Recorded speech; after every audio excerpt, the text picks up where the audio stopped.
thank you very much, and good afternoon. Welcome into today's Community Comment. Again, I'm your host, Kevin Haugen. It is my pleasure to welcome into the conversation this afternoon the Democratic candidate for Wisconsin Congressional District number 5. We have with us in studio today Ben Steinhoff. Ben, thank you so much again for coming in and chatting with us this afternoon. Thank you guys for having me. Absolutely. So Ben Steinhoff, again, is the Democratic candidate for the Wisconsin Congressional District number 5, going up against the Republican candidate, incumbent Scott Fitzgerald. If you're watching on our Daily Dodge TV stream, we do have a map highlighting the District 5 congressional map here in Wisconsin. So if you happen to be watching online, you can check that out there. So just to butt in really quick, yes. So I'm sure you got this off of our state legislature website, which I know you did because I see that map a lot. Yes. That is the old map, actually. So that changed in 2021. It's so good that you mentioned that because I know that there was a lot of redistricting that went on in the last year and a half or so. So all of that happened just for state assembly and senate districts. Yes. But that went up there. I don't know why our state legislature still has that up on their website. It's the official 5th district map. I thought I thought I was in the clear using the state legislative maps. I thought I had it all clear, but most people do. I'm so glad I will not put that map up anymore the rest of the show. But thank you, Ben, so much for making sure to note that. People can go to the boundaries are super easy. You can go to my website, wisconsinforben.com. It has it on there. But the boundaries are super easy. It's all of Washington, Waukesha, and Jefferson counties, and then we have basically everything south of here, here in Beaver Dam in Dodge County, and then we have the village of East Troy down in Walworth County, and then we have a little sliver of Milwaukee County, which is just like Greenfield and Greendale. That's pretty much, and a little portion of West Allis. Right, fantastic. So you completely wiped the map that you just saw from your memory that is not currently up to date. We got to get the Wisconsin legislature and they're probably going to be changing again in 2026. That's a great point. Yeah. So we'll see. Hopefully we can get updated maps for future community comment programs down the road here. But again, I want to thank our guest Ben Steinhoff, the Democratic candidate for Wisconsin Congressional District number 5, for joining us here today. Before we dive into a lot of the main priorities that you're campaigning on, Ben, I want to give you the opportunity to, for our listeners and our viewers today, highlight yourself. Just talk about your hobbies, interests, service organization affiliations, career political backgrounds, if there are any. But the floor is yours. Who is Ben Steinhoff? Thanks for the intro. So, like you said, my name is Ben Steinhoff.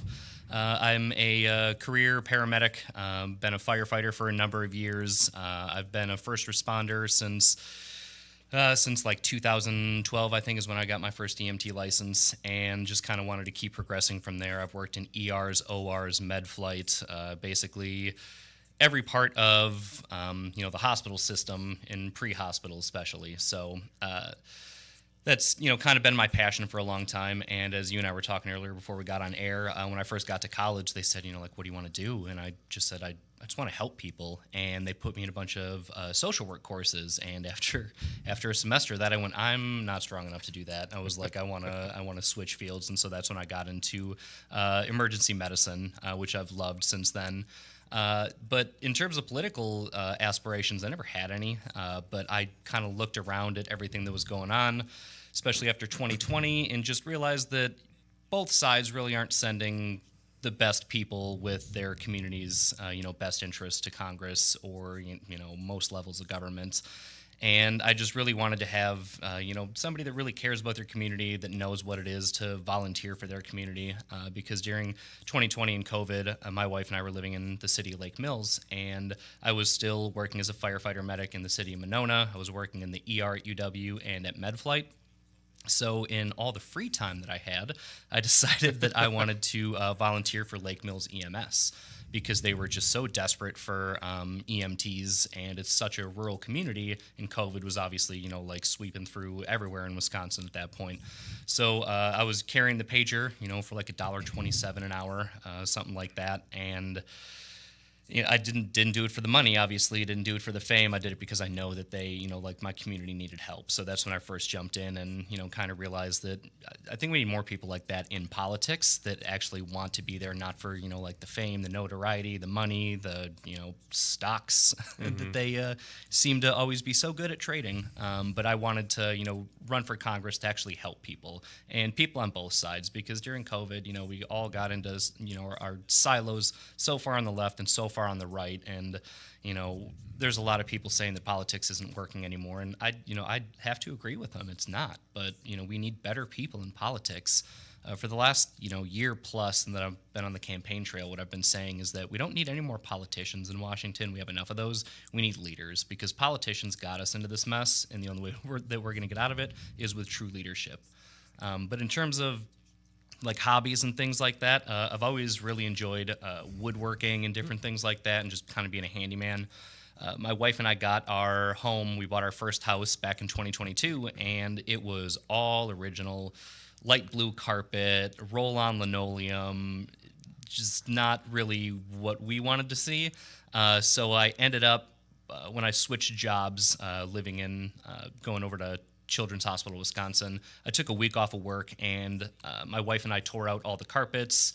I re-leveled everything, put in all the new hardwood flooring that we got, re-stained all of our cabinets, replaced all the sinks, all the light fixtures. And I just really enjoy doing that thing because A, it's a heck of a lot cheaper to do it yourself, and B, it's just cool to see what a good job you've done, and we've built a beautiful home together, and hopefully come November, December, before I'm, officially sworn in at Congress, we want to finish out our basement too. So I'm very much looking forward to actually having some time off and doing something I love, which is build things. So I'm really excited to finish out our unfinished basement and double our square footage. Fantastic. Again, we're chatting with Ben Steinhoff here on Community Comment, the Democratic candidate for the Wisconsin Congressional District number 5 here in the state of Wisconsin.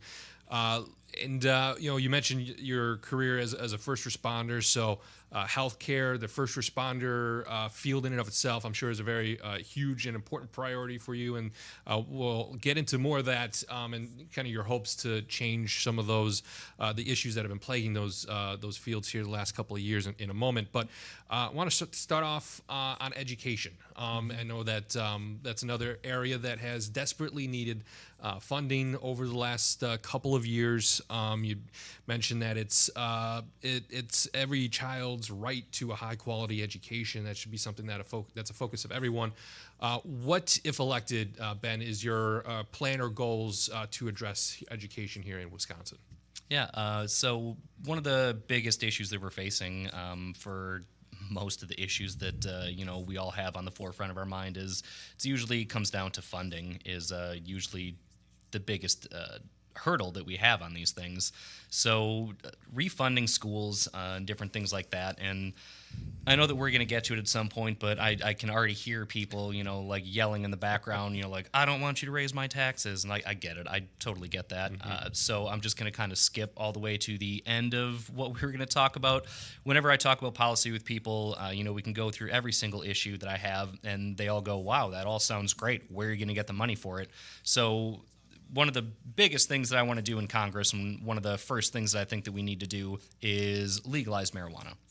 If you look at all the different states that have already legalized marijuana, the amount of tax revenue that they take in is astonishing. And what they've done with their school systems, their roads, their 911 systems even, because they have all these carve-outs saying that, X amount or X percentage of taxable marijuana sales goes towards our fire department, goes towards 911, goes towards our schools. And in the state of Colorado alone, they've done, I think they said within the first 2 years of legalizing marijuana, they did almost 15 years worth of municipal projects. So I know that everybody here always complains about roads and the orange barrels and everything, and that's a fair argument to have, but it's something that we just desperately need, because we don't need to be criminalizing people for a plant that is legal in, I think it's 24 states now, so almost half of the country. So it'll just make it easier for everybody. It'll create higher tax revenues.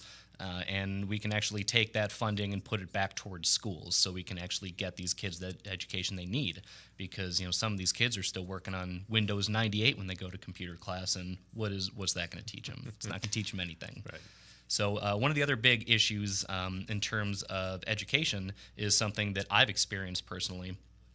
Adult education. So as soon as I got my paramedic license, that's the 2 years of schooling, went through and I got that. And after like a month of being a paramedic, I was like, God, I wish I would have went back and become a nurse, or went to CRNA school or tried to become a doctor, different things like that. But the financial barrier is unbelievable, and there's so many people that graduated back in the 60s, 70s, 80s, even in the 90s, that were like, well, I worked a full-time job and, I didn't graduate with any debt. Well, I worked 60 hours a week on top of doing clinicals, and you can probably see it right there. I sold my plasma every 3 days like clockwork. And so I have scars on both sides of my arm from selling my plasma, and this was, for a 2-year degree, and I still graduated with debt. And if it wasn't for my brother, I wouldn't have been able to take my, national registry exam, because I couldn't have paid for it. So, there's something that absolutely needs to be done with access to education, and, just prerequisites and helping people better themselves and better their families and better their communities, because they do want to go back to school. But the financial barrier, the time restrictions and everything on there, it's just, makes it basically impossible for people to move forward and move up in the middle class. Yeah, and a big part of that special or education funding and component is special education funding. Not every child learns at the same level or at the same capacity as everyone else. Even, I believe it's ELL, English language learners, who are, not necessarily great at speaking English language here. That there's always special accommodations that need to be done. I know that was always kind of a focus of yours, looking through your campaign platforms and strategies, and in terms of bolstering that up and supporting those who need that special education funding to be able to get a proper education. Mm-hmm. And the science is out there, and we've hopefully move forward from the 1960s. And I went to a Catholic school, and even when I was in first and second grade, we still had nuns teaching us. Like you always hear about your parents, like, oh, they'd hit you on the hand with a ruler. It really only happened to me in first grade. And then after that, I think parents and everybody else were like, okay, let's move past this. So, we've moved on from, like the ways of teaching where it was, you better learn from me now, or, you're never going to learn. So we know that people learn different ways, and we just need to actually facilitate that. Yep. And we just need to keep up with the science and help kids learn the best way they can. And one of the biggest barriers for a lot of kids is the only meal they get, the only meal they can rely on every single day is what they get from their school at lunch. And just seeing state legislators vote against, kids having free meals in schools because their parents can't afford it, that blows my mind. They say we need to focus on our future, we need to focus on kids and education, and well, like, these kids can't focus on anything if they don't have a proper meal in their stomach. And I don't know if you've had to, going back to me, being selling my own plasma, going to school, like I've been hungry before. I've had, just to eat peanut butter with a spoon, and you can't focus. It's hard to learn when you're sitting there thinking like, oh my God, I'm starving. I don't want to have ramen again, but that's all I have. So, we need to help facilitate people's ability to learn, and I think that is one of the easiest things that we can do. And again, we can use that federal marijuana money to help teach kids how to learn. You had mentioned one of the things that you're hoping to achieve to help fund a lot of these changes to education, healthcare, supporting first responders as well, and we'll get into that in just a moment. Cannabis legalization, the one thing I've seen you said or noted here on your website is that legalizing marijuana would allow for more research into its medicinal properties. Mm-hmm. I know that in the GOP there is some support for medicinal marijuana legalization. It's not widespread, but there is in terms of a few representatives there that they are supportive of that. But you're saying that a full wide legalization of cannabis would only help further that research and help people who do need marijuana for medicinal purposes to help further that development and research in that category. Mm-hmm. Yeah, and one of the biggest barriers we have right now, especially in research, is the fact that it's a Schedule I drug. And being a Schedule 1 drug, what that says is that there's absolutely no medicinal purposes for it. So it's incredibly difficult to just, study it to see what the positive effects can be for cancer patients and different things like that. So, that's kind of the first barrier that we need to take down. But, if we're going to be going into Congress and doing all these things, why not just knock down all the walls? Like I said, it's legal in almost half the states. It's legal in D.C. Our current legislators, if they wanted to, after their session, they can go outside, they can, take an edible, they can, hit a vape pen or something like that. And then they go ahead and pass laws saying, we're going to make this illegal, we're going to have mandatory prison sentences. Blows my mind. It absolutely blows my mind, And again, we're not in the 60s anymore. Like it's been studied, it's been researched, and I'm not advocating for everybody to go out and do it, but I'm also not advocating for everybody to go out and drink or smoke cigarettes. It's the land of the free, so we should all be free to make our own choices. And if you want to make the choice to do that, you should have to pay a tax for it, and then we can use that tax to fund all the great policies we have on our website here. Again, we're chatting with Ben Steinhoff, the Democratic candidate for Wisconsin Congressional District number 5, going up against incumbent Scott Fitzgerald, the Republican on that seat. We have reached out to Scott Fitzgerald's camp, hoping to, at some point here throughout the month of October, get him on community comment. Do not have a date as of today, but hopefully that changes here soon, and we can get Scott Fitzgerald on the program. But right now we're chatting with Ben Steinhoff, and one of the key components that you're campaigning on is healthcare and supporting that industry. And being a first responder, you have dealt intimately with healthcare and know what people are dealing with on a day-to-day basis. And something that you are a strong supporter of is a single-payer healthcare system. Could you just please expand on that just a little bit, and just what you're hoping to change and see and develop if elected to Congress? Yeah.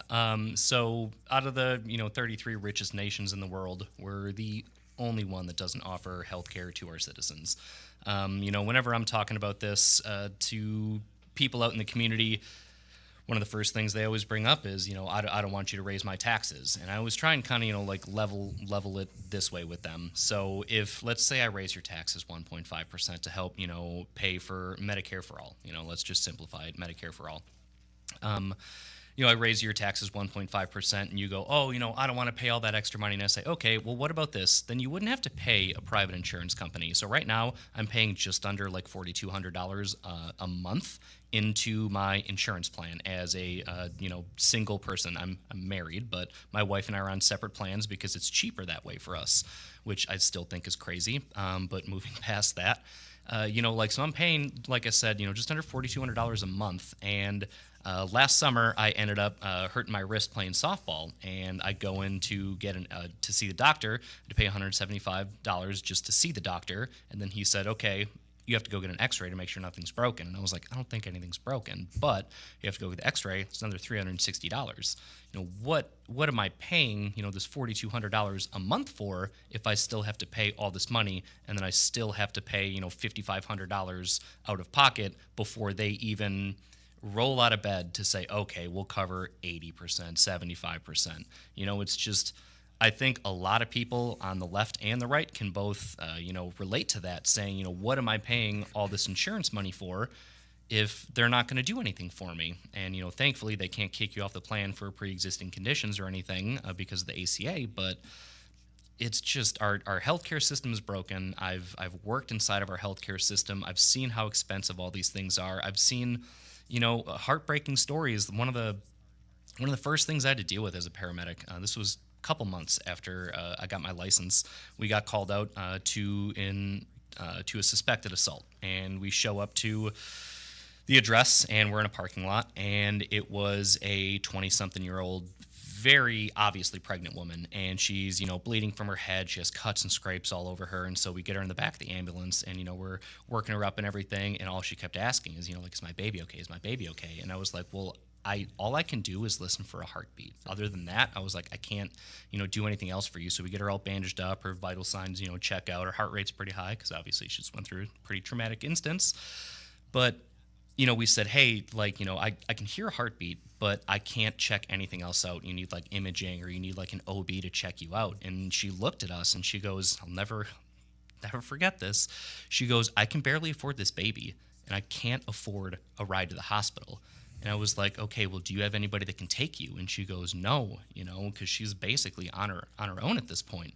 And so after probably like 15, 20 minutes trying to talk this woman into, letting us take her to the hospital, which was not even a 10-minute drive away from us, but, I had to go on the interstate and everything. And she just said, nope, nope, nope. So we had to sign her, AMA, which is against medical advice. And I just remember driving back to the station, and I had an old grizzled partner who could tell, that I was pretty upset with what just happened. And he goes, it doesn't get easier, but, you get more used to that. And the richest country in the world, and how are people making these decisions between, between life and debt is essentially what it is. And I can't wrap my head around that. I never will be able to. And like, that's one of the big reasons that I want to fight for everybody in Congress, is to make sure that we don't ever have to make those decisions again, because every other nation has figured it out. And we just can't seem to figure it out because we have people in the pocket of, big insurance companies and investment firms and different things like that say, oh, well, that's going to cut into my profit. I don't care about your profit. I care about the actual people. Right on my website, I believe one of the first lines on there says profit over people, or people over profit. And that's, one of the big things that our whole campaign is about, is just helping people. And, whether you're on the left or the right, I'm going to go to DC and I'm going to fight like hell to make sure that I can make your life better, as soon as I possibly can. So that's why I'm asking for people to vote for us. And I know it's tough in such a red district, I know the district that we're in right now. It's one of the deepest, reddest districts in the entire U.S., and it's been, in Republican control since, I believe, like 1972. And so I know what we're up against, but I know that this message can resonate with so many different people. And we have, if you look at our website or Instagram, Facebook, Twitter, things like that, like, we have pictures of my sign next to Trump signs. And, people are always like, does it bother you that I'm voting for Trump? And I'll say, I would love to, try and talk into voting for Kamala Harris and Tim Walz. But, my main goal is to get elected so I can help make change to you directly in my district. So, no, it doesn't bother me. As long as you can vote for me, that you can make that change, I know that we can make progress and we can move forward to make a better life for everybody. Fantastic. Again, we're chatting with Ben Steinhoff here on Community Comment. I want to make sure we have a few minutes of your time here to talk about a topic that's very near and dear to your heart. Healthcare, we know, is again very close, but first responder reform. Being a first responder yourself, this is, I'm sure, a very important subject for you if elected to Congress. But Ben, what are some of your hopes and goals if elected to help support the first responder industry here in the 5th Congressional District and get the support that they need to be able to do their job and support the people in the community here? Yeah, so, you and I were talking about this before we got on mic here, but one of the big things is the community paramedic and community paramedicine, and it is being deployed all throughout the nation. And essentially what it is we have very highly specialized, specially trained paramedics who've been in the field for a while, who can go out and essentially act as a PA or a physician's assistant. So they're working underneath a doctor directly, and they can go to these rural communities because, again, the 5th District is a very rural, blue-collar, hard-working district right in the heart of Wisconsin. And we have a lot of farmers out in this area. And like the data shows that a lot of these farmers, especially, right now during harvesting season, they will put off all these ailments until it gets to the point where they have to call 911. And so that's I don't want to say it's a strain on 911, but all these things are preventable. And again, we can go back to, the cost of healthcare, which is usually why a lot of people put these things off. But essentially what these community paramedic programs have done throughout the nation, especially out in Montana in very rural areas, is they've cut down, thousands and thousands of calls to departments because they have, a community paramedic like I'm not a community paramedic, but I would hope to be at some point. But they can go out to your house. They can, take a look at, like your post-op incision and stitches and things like that. And, just any small ailments that people have, and they can help, like write a prescription for them, or, give them the best advice on how to keep their blood sugar levels, at a maintainable rate and different things like that. So they go out, they can coach people in the community, and it really has, and like I said, the data shows that it really has cut down on thousands and thousands of calls, and it has saved departments millions upon millions of dollars in the years that they've been doing it. So I really want to implement something like that in this district and all across the U.S., because rural communities are always hit the hardest, and I know that they feel like they've been abandoned by, Democrats and by Republicans as well, because they don't focus on these rural communities. They focus on, like the big cities or the towns and everything, and it's a big reason why I wanted to run, is because I also felt, living in Lake Mills, which was pretty rural, felt like we were kind of left behind by everybody else. So I wanted to give a voice to these rural communities. I wanted to give a voice to, the state of Wisconsin, and show that we can do it better and that we can all come together. That's why, the motto on my website is Wisconsin Forward Together, because that's the only way that we're going to be able to move forward is together. So I want to try and, cut out all this BS. I appreciate the self-censor. Yeah, not a problem. I want to cut out all the BS that we have going on now and actually just get out and talk to people. And we did that all summer long. We were at every single county fair in the district, and I talked to thousands and thousands and thousands of people. That's what I did all summer long. After I was done working, 8 to 10 hours a day, I would drive out to, out here to Dodge County, Jefferson, Washington, and I would go and I would stand there and I would wait for people to come up, and I'd talk to them about what their issues were. And, that's what we're going to try and bring to Washington. Before we let our guests go today here on Community Comment, again with us, Ben Steinhoff, the Democratic candidate for Wisconsin, Congressional District number 5. When people head to the polls on November 5th, Ben, why should they? You kind of hit on this a little bit, but maybe just more of a follow-up last message for our viewers and listeners. Why should people mark Ben Steinhoff's name on their ballot on November 5th? I think the biggest reason is because I'm just like you, Granted, there's a D next to my name, and I know there's a lot of people that, just vote for R's, next to people's names. But I saw a lot of people when we were out at these county fairs wearing, We the People shirts, and, like, we the people have to take back the people's house. Well, I've struggled just like you guys have. I've been paycheck to paycheck. I know the pain of knowing that your entire paycheck is gone before you even get it. So I'm still living paycheck to paycheck. My wife and I, are still struggling to make ends meet, and we just need better leadership that actually cares, that has been through this stuff, not these career politicians, that are living, I don't want to say the life of luxury, but, they're not living in the same world that we're living in right now. So we just need to get people, back into Congress that have lived those life lessons, and they've lived under these rules. And that's exactly what I've done my entire life. I've been a hard worker.